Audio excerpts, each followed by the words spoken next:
역대급 멘붕에 빠져있던 야토라에게 요타스케의 전화가 걸려오는데 받자마자 끊어졌습니다. 천재는 이렇게 제멋대로 살아도 잘해서 좋겠다고 잠깐 푸념한 뒤 야토라는 다시 자기 그림에 어떤 점이 문제였을지 생각해보는데요. 대충 그리지도 않았고 그때 극찬을 받은 인연 그림 때랑 비슷하게 그렸는데 왜 이번에는 뒤에서 3등을 했을까? 왜 인연 그림이랑 너무 비슷하다고 혹평을 받았을까? 그건 바로 인연이랑 비슷하게 그려서 자기 그림을 자기가 베끼려고 했기 때문이고, 그걸 깨달은 야토라는 너무 부끄러운 나머지 자기 따귀를 때리는데, 제작진이 이 장면을 임팩트 있게 보여주고 싶었는지 때리는 장면이 아주 호쾌하고 부드럽습니다. 그래도 다행히 뭐가 문제여서 그렇게 낮은 순위였는지는 알아낸 야토라는 다시 멘탈을 잡고 다음날부터 학원 겨울방학이 시작됩니다. 당연히 입시가 2달 남은 미술학원에서 겨울방학이란 엄청나게 많은 과제를 뜻하는 것인데, 다들 질색하는 와중에 야토라는 과제를 더 내달라고 부탁합니다. 자기는 노력한 만큼만 더 잘해진다는 사실을 어제 새삼 다시 느끼고, 그러면 천재 수준이 될 때까지 노력하자고 초심을 되찾은 부분이죠. 크리스마스라고 모처럼 선생님이 준비한 쇼트케이크도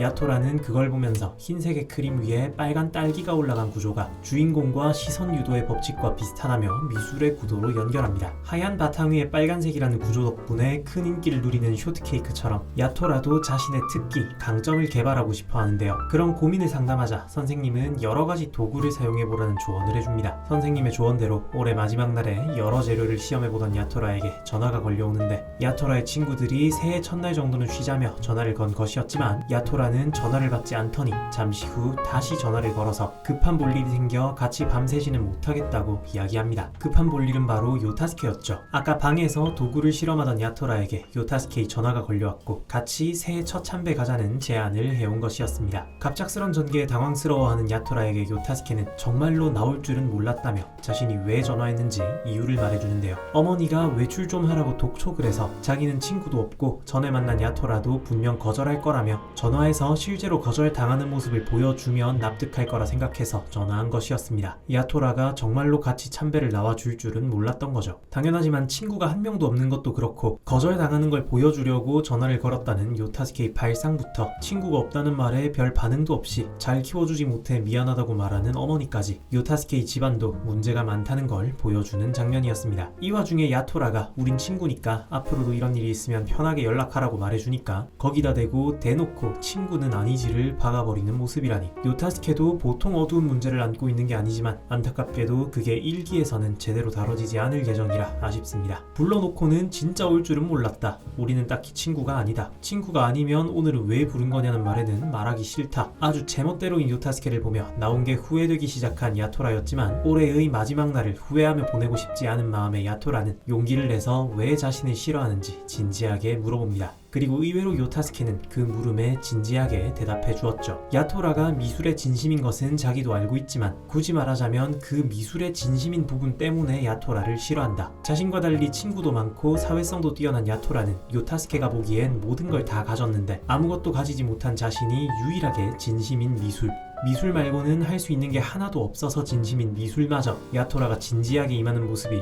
너무 보고 있기 괴로웠던 것이었습니다. 그리고 야토라는 요타스케의 말을 이해하진 않았지만 적어도 요타스케가 진심을 말하고 있다는 것은 전해졌습니다. 그리고 야토라도 지금까지처럼 적당히 분위기 맞춰주는 게 아닌 진심을 담아 이야기하는데요. 俺ヨタスケ君のこと好きだし腹ん中にえくり返りそうなくらい嫌なんだ。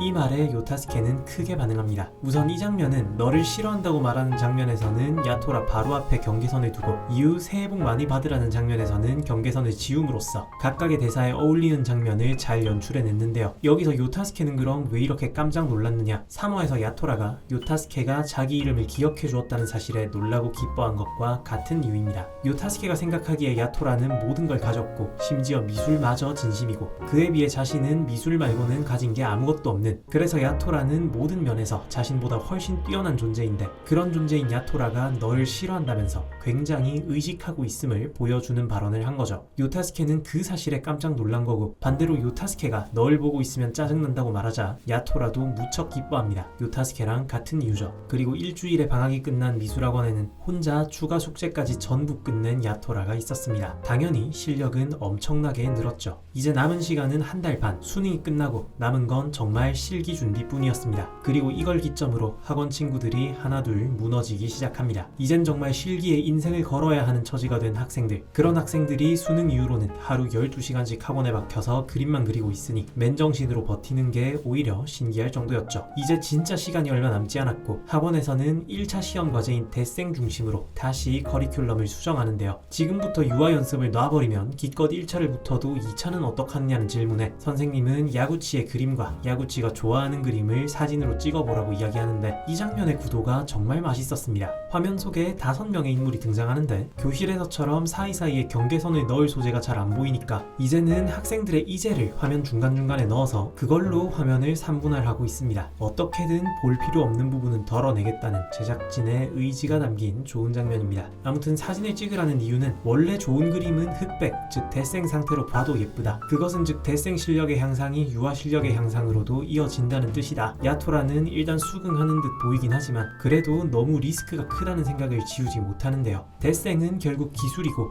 도쿄 예대쯤 되면 기술은 이미 갖췄다는 걸 전제로 그 위에 자신만의 표현이 가능한지를 물어보지만 적어도 기술만큼은 이미 갖춰져 있는 N수생들과 달리 야토라 같은 현역 학생들은 보통은 기술력 자체도 합격이 될까 말까 한 수준이다. 그래서 2차는 1차 시험 준비를 하면서 간접적으로 먹는 경험치로 어떻게 잘 되길 바라면서 대생에 집중한다는 전략을 이해는 했지만 야토라는 아직 자신만의 유아 스타일을 확립하지 못했고 그 부분이 너무 불안했습니다. 그런데 불안을 해소하기 위해 합격생의 작품과 자기 작품의 차이를 분석하던 중 쿠하나가 다가와 아는 척을 하는데요. 야토라가 비교용으로 가져온 작품은 작년에 현역 수석으로 합격한 쿠하나 언니의 작품이었습니다. 언니가 현역 수석이랬나 하고 물어보는 질문에도 쿠하나는 말을 돌리고 수능 전날 언니의 응원에도 가시돋친 말투로 대꾸하는 걸 통해 쿠하나는 언니를 무척 의식하고 있는 캐릭터임을 알 수 있는데요. 이 시퀀스에서는 그런 쿠하나의 어두운 면, 연약한 면을 볼 수 있었습니다. 오늘 말고도 쿠하나는 학원 뒷문 계단 통로에 자주 나왔는데요. 그 이유는 여기가 마음이 꺾이고 좌절한 다른 학생들을 몰래 볼 수 있는 위치이기 때문에 落ち込んでる人見てると私はまだ大丈夫って思えるじゃん。 야토라는 부동의 1등인 쿠하나도 그런 생각을 한다는 것에 놀라지만 그만큼 쿠하나도 절대 떨어지면 안 된다는 압박을 받고 있었습니다. 이날 면접 시간에 야토라는 자신의 그림과 합격 작품의 차이가 뭔지 물어보고 선생님은 다른 사람의 그림과 비교하는 것은 의미가 없다며 1위의 그림이 아니라 스스로의 최고의 그림을 목표로 해야 한다고 말해줍니다. 그렇게 되기 위한 엄청난 양의 추가 과제와 함께 슬슬 야토라도 잠이 부족해지고 이 와중에 학원은 분위기가 더 험악해지고 수능날 만난 쿠하나의 친구는 수면 부족과 영양실조로 입원까지 해버렸습니다. 더 이상 입시를 계속할 수 없는 상태가 되는 바람에 강제로 올해는 포기해야만 했죠. 그 사실과 함께 쿠하나는 어렴풋하게나마 자신이 가지고 있는 컴플렉스를 털어놓는데요. 쿠하나의 언니는 현역 수석으로 도쿄에 대해 합격할 정도로 너무 뛰어났고 덕분에 마키의 그림은 잘 그리면 언니랑 닮았다, 못 그리면 언니만 못하다는 식으로 지금까지 계속 죽음의 가불기에 걸려 살아왔습니다. 그렇다고 언니랑 사이가 안 좋은 것도 아니고 언니는 동생을 많이 아끼고 마키 스스로도 그것을 알고 있지만 그럼에도 언니는 밀어내고 싶고 또 그러면서도 곁에 있어줬으면 하는 존재, 그런 마키의 심정을 이 그림을 통해 잘 드러내고 있습니다. 하지만 야토라는 자신은 둘의 그림이 닮았다고 생각한 적 없으며 오히려 마키의 그림이 더 깊고 투명감이 있어서 좋아한다고 말해줍니다. 그리고 1차 시험이 일주일 앞으로 다가왔고 야토라는 스트레스성 두드러기가 생깁니다.